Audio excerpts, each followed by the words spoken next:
The year was 1886, and the wind across the high plains of the Colorado Territory already carried the scent of a winter that promised to be unforgiving. It was a dry, scouring wind that stole the warmth from a man's bones and left the prairie grass bleached and brittle. For Elspeth McRae, the wind was a constant reminder of what she had lost and what she stood to lose again. Her husband, Thomas, had been taken by a fever in the late spring, leaving her with 2 small children, a half-finished cabin that leaked air through 100 unseen gaps, and a dwindling pile of firewood that looked pitiful against the vast, empty horizon. The cabin, built in a hurry with green timber, had been Thomas's pride, but it was a sieve for heat, a testament to hope rather than sound engineering. Elspeth knew it would become a tomb of ice before the first heavy snows settled in for their long stay. So while her neighbors spent the autumn days chinking their own cabins with fresh mud and moss, banking sawdust against their foundations, and splitting the last of their seasoned logs, Elspeth did something that marked her as either a fool or a woman touched by grief madness. She took up her husband's pickaxe and shovel, marched her children, Samuel and little Clara, to the gentle south-facing slope of the hill behind their property, and began to dig. She did not dig a root cellar, a small cavity for storing potatoes and preserves. She dug a foundation, a great rectangular pit carved directly into the dense, clay-rich earth, its dimensions mirroring those of the inadequate cabin that stood exposed to the elements 100 yards away. Every day, from sunup until the light failed, the lone figure of the widow could be seen swinging the pick, its sharp point biting into the soil, and then shoveling the loosened dirt into a wheelbarrow, her movements rhythmic and relentless. It did not take long for word to travel. The valley was sparsely populated, but news moved with the certainty of water flowing downhill. The first to arrive was Amos Kelleher, a man whose practicality was as solid and unyielding as the granite outcrops on the nearby mountains. He reined in his horse at the edge of the growing mound of excavated earth, his face a mask of profound disbelief. He watched for a full 5 minutes as Elspeth, her face smudged with dirt and her dress hemmed with prairie dust, heaved another load into the barrow and trundled it away. He was a man who believed in what he could see, and what he saw was a widow digging her own grave. He finally cleared his throat, a sound that was loud in the immense quiet. "Elspeth," he began, his voice laced with the kind of strained patience one uses for a difficult child. "What in God's name are you doing?" He gestured with a gloved hand toward the gaping hole. "Winter is a month off, maybe less. Your cabin needs chinking. Your woodpile is a disgrace. And you're out here playing in the dirt." His words were not meant to be cruel. They were the simple, unvarnished facts as he understood them. To him, survival was a known equation of timber, stone, and fire. What she was doing did not factor into it. Elspeth paused, leaning on the shovel's handle. She wiped a bead of sweat from her brow with the back of her wrist, leaving a muddy streak. "I'm building a house, Amos," she said, her voice even and tired. "One that will hold the warmth." His face tightened with a mixture of pity and exasperation. "That's a cellar, Elspeth, a dugout. It'll be damp. It'll flood in the spring melt. The roof will collapse under the snow. You'll bury your children alive. This is foolishness. Thomas, God rest him, he built you a proper house. You dishonor his memory by abandoning it for a hole in the ground." He saw only a pit, a cavity, an absence. He could not see the structure she was creating. His wife, Dora, spread the story with a more sympathetic, though no less damaging, tone. Over quilting frames and while trading jars of preserves, she would speak of poor Elspeth McRae, her voice dropping to a conspiratorial whisper. "The grief has unsettled her mind," she would say, shaking her head, "digging a den for herself, like a prairie dog. It's a tragedy, those poor children." The women would cluck their tongues and nod, their pity a warm and comfortable cloak. It was far easier to feel sorry for the mad widow than to consider the terrifying possibility that she might know something they did not. Pity was a safer position than curiosity. From her own modest homestead a mile down the creek, another widow, Constance Hartwell, watched Elspeth's progress through a small spyglass. Constance, who had buried her own husband 2 years prior, knew the particular loneliness of a woman left to fend for herself. She did not join the chorus of gossip. She simply watched the pile of earth grow, day by day, and wondered. Elspeth endured their judgment in silence, because she knew explaining would be useless. How could she convey a principle she had not learned from tradition or local wisdom, but from memory? Her knowledge was a strange inheritance, passed down not in property or coin, but in quiet lessons from her father. He had been a Cornish mining engineer, a man who had spent more of his life underground than in the sun. He understood the earth not as dirt to be farmed or a surface to be built upon, but as a vast thermal engine. He had come to America to find silver, but what he had found instead was a deep and abiding respect for the planet's immense, slow-breathing systems. He had taught her to see the world in layers, to understand the hidden forces that governed warmth and cold. She remembered standing with him on a chill autumn morning, much like this one, back in the hills of Pennsylvania. He had placed her small hand against the rock face of a freshly cut tunnel into a hillside. The air was cold enough to make her breath plume, but the stone itself was not. It felt cool, but not cold. It was a neutral, living temperature. "The sun spends all summer pouring its strength into the ground, girl," he had told her, his voice echoing slightly in the dark opening. "The earth is a slow learner. It takes its time soaking up the heat, and it takes its time letting it go. Below the frost line, the world forgets winter. It remembers only the long, warm days." He called it earth warmth, a steady, reliable presence that could be tapped by anyone who understood its nature. This was the principle that drove her now. The cabin Thomas had built was a battle against the elements, a thin wooden shell fighting a constant war with the wind and the cold. Every crack, every seam, every pane of glass was a breach in the defenses, a place where precious, hard-won heat bled out into the unforgiving air. Her dugout, her den, as Dora Kelleher called it, would not fight the winter. It would sidestep it. It would be insulated by the very thing the wind could not penetrate. 12 feet of solid earth on 3 sides, and another 4 feet of sod and soil on the roof. The only exposed wall, the front, faced south to catch the low winter sun. The ground itself, holding the memory of August, would moderate the temperature, keeping it from ever plunging to the deadly sub-zero temperatures that were common in the region. A small, efficient fire would be all that was needed to raise the internal temperature to a comfortable level, rather than a roaring blaze that consumed a woodpile in a matter of weeks just to keep the frost from forming on the inside walls of a conventional cabin. She tried to explain it once, and only once, to Amos when he returned a week later with an offer of cast-off lumber he deemed good enough for patching.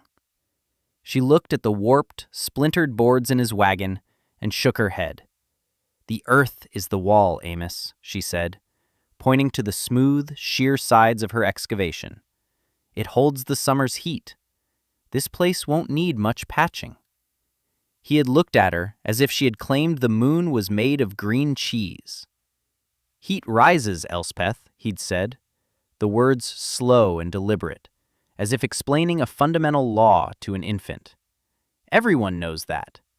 You bury yourself in a cold, damp hole, and the cold will sink right down with you. You're building a root cellar, and you'll live like a potato if you live at all." He had driven off then, shaking his head, the rejected lumber rattling in his wagon, secure in his knowledge and her foolishness. The work was brutal. Her hands, accustomed to needlework and kneading dough, became calloused and raw. Her back screamed in protest each morning when she rose from her cot. But there was a rhythm to the labor that soothed some part of her grief. The swing of the pick, the scrape of the shovel, the squeal of the wheelbarrow's axle. These were honest sounds, the sounds of survival. She was not just digging a hole, she was shaping a sanctuary. She squared the corners with a plumb line and a spade, making the walls straight and true. She carved out a niche for a small hearth and flue, lining it with flat, carefully chosen stones she hauled from the creek bed a half-mile away. Each stone was a victory, each wheelbarrow of earth a step further from the cold, rattling death trap of the cabin. Her son, Samuel, who was 8, helped by clearing smaller rocks and fetching her water. He was quiet, his face set with a miniature version of her own determination. He did not understand the principle, but he understood her purpose. For the roof, she used the heaviest timbers she could find, salvaged from a collapsed mining headframe on an abandoned claim up the valley. Dragging them back with their lone, aging mule was a Herculean task that took her the better part of a week. She laid them across the span of the dugout, leaving a small opening for a stovepipe and another for a skylight made from a single, precious pane of glass, salvaged from a broken window in the cabin. Over the timbers, she layered thick branches and brush, and then the prairie itself.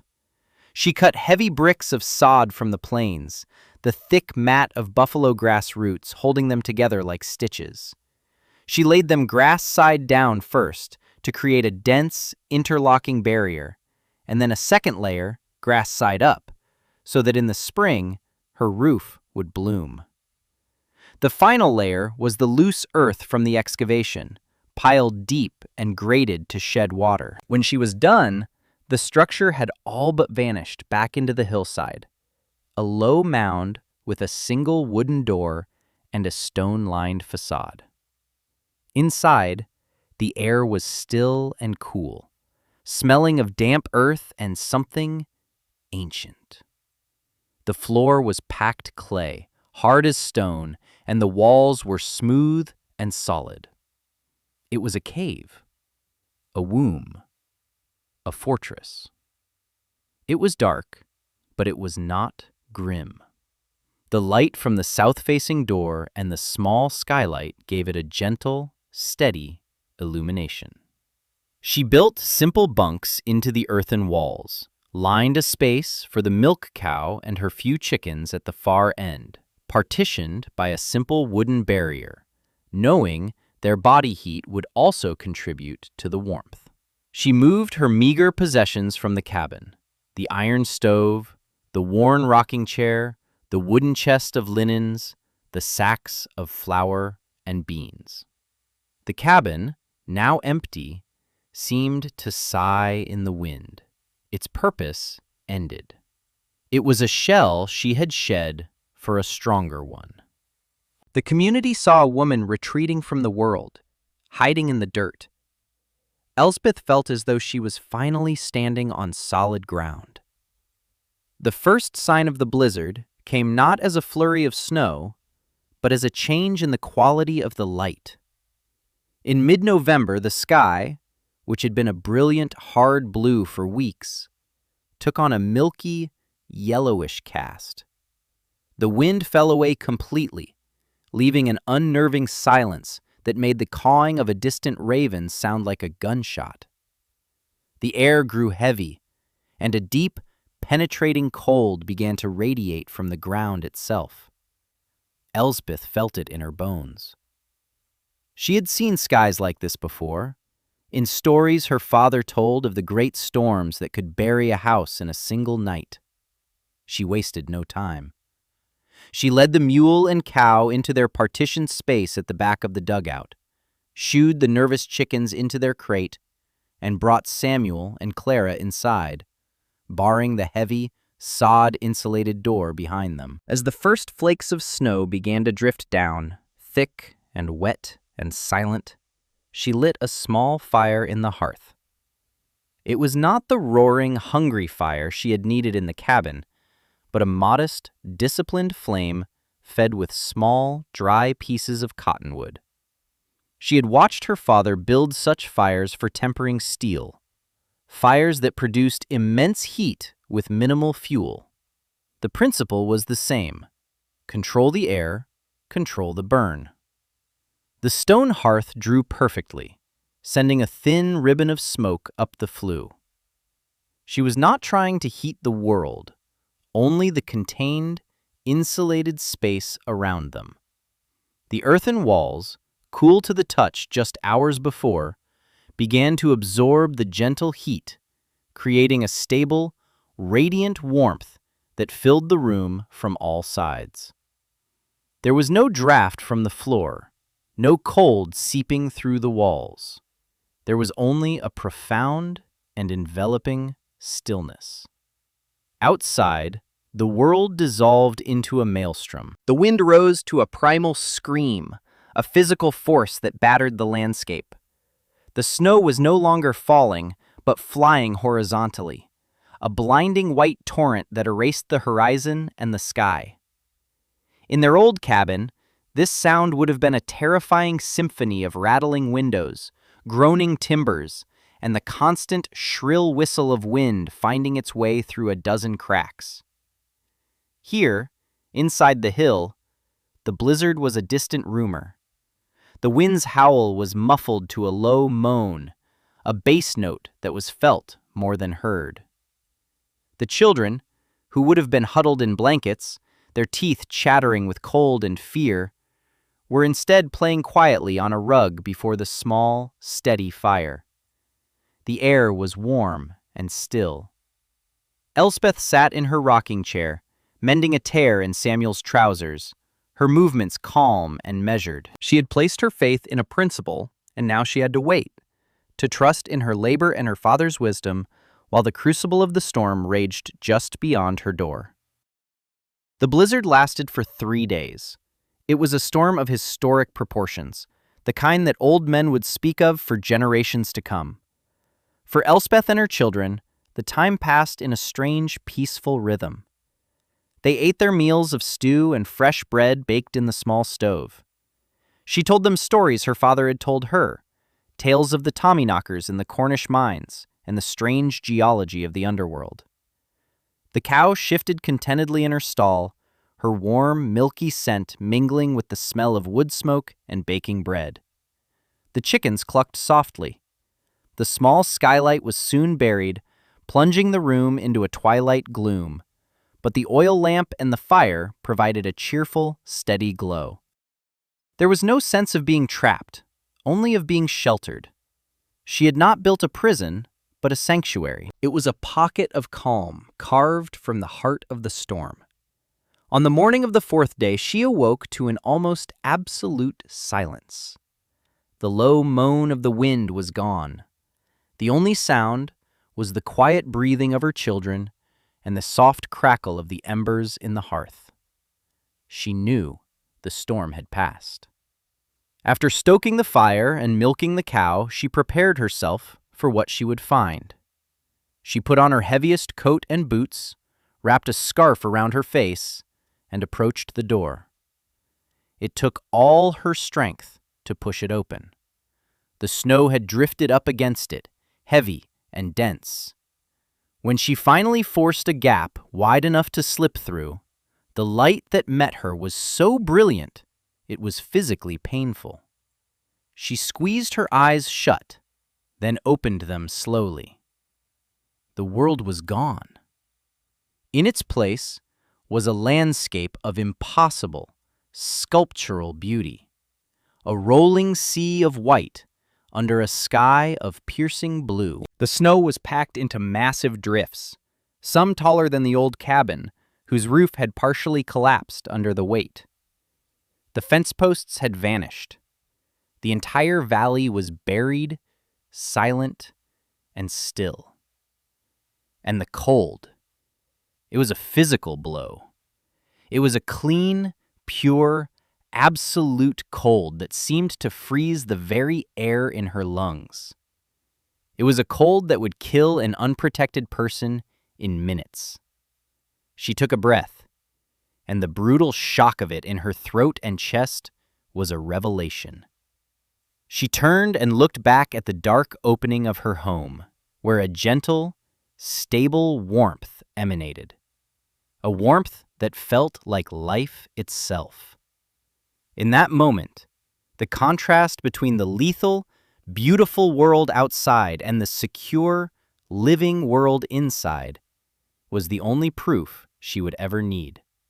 She stood there for a long time, simply feeling the difference.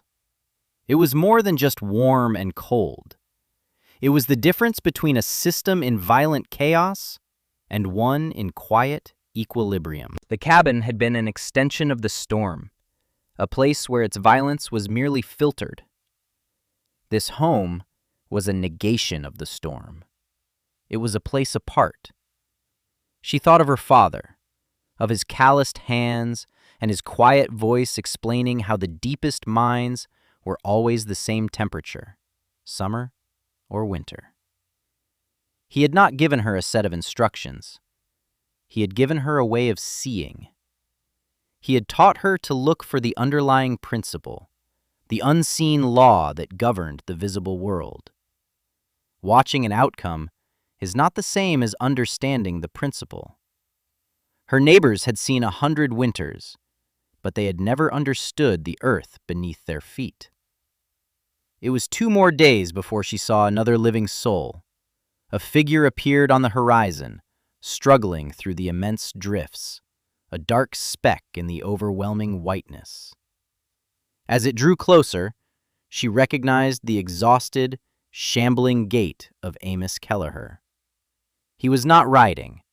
His horse was likely lost or dead. He was on foot, his face black with frostbite on the cheeks and nose, his breathing ragged. He was making for her old cabin, the most visible landmark, likely assuming he would find their frozen bodies inside. He stumbled past the wreckage of its roof, his shoulders slumping in what she took to be despair. Then he saw it, the thin, almost invisible wisp of smoke rising from the snow-covered hillock. He stopped, staring, his mind clearly struggling to process the sight. Elspeth had already gone back inside to put a kettle on the fire. She heard his crunching footsteps approach her door, then a hesitant, fumbling knock. She opened it. Amos stood there, covered in snow, his beard frozen solid.